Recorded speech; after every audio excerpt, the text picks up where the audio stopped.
Après un exercice 2007-2008 mitigé, le Stade de Reims change de visage pour la saison 2008-2009. Exit Thierry Froger, remplacé par Didier Tolo.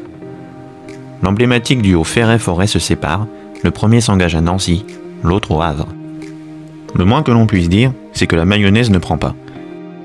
Après 10 journées, Reims ne possède que 7 points et n'a pas gagné le moindre match à domicile. Le 11 octobre, il reçoit Brest.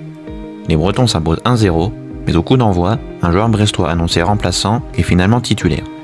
La règle prévoit dans ce cas un carton jaune pour le joueur concerné, mais celui-ci n'est pas sanctionné. Lorsqu'en fin de match ce même joueur reçoit un carton jaune, il aurait dû, normalement, être synonyme d'expulsion. Le SDR dépose alors une réserve, le début d'un long feuilleton judiciaire. À la trêve, le Stade est au plus mal.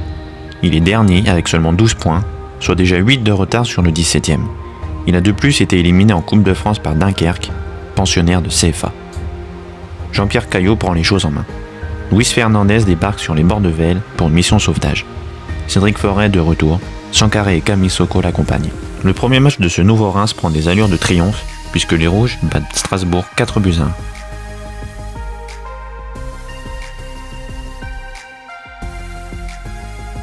Dans la foulée, l'expérimenté Brahim Thiam rejoint les rangs marnais. Le 20 mars est une journée à deux visages. Si le Stade cède le derby à Delaune contre Sedan, le match Reims-Brest du mois d'octobre est donné à rejouer.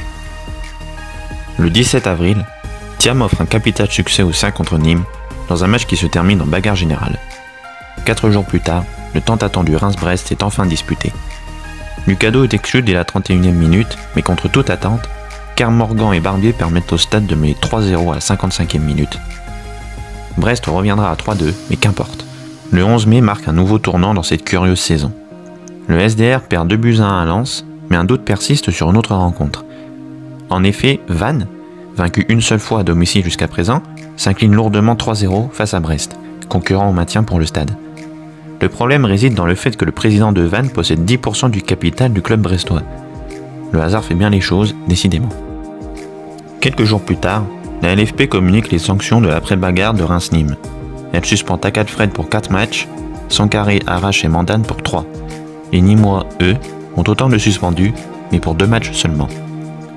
Le 22 mai, après un échec à Strasbourg, Reims est officiellement relégué en national. Brest aurait dû y accompagner, mais après de multiples rebondissements, le tribunal administratif de Rennes a décidé de prendre en compte le résultat du premier Reims-Brest, gagné par les visiteurs, et non le second, ce qui a pour effet de sortir le club de l'Ouest de la zone rouge.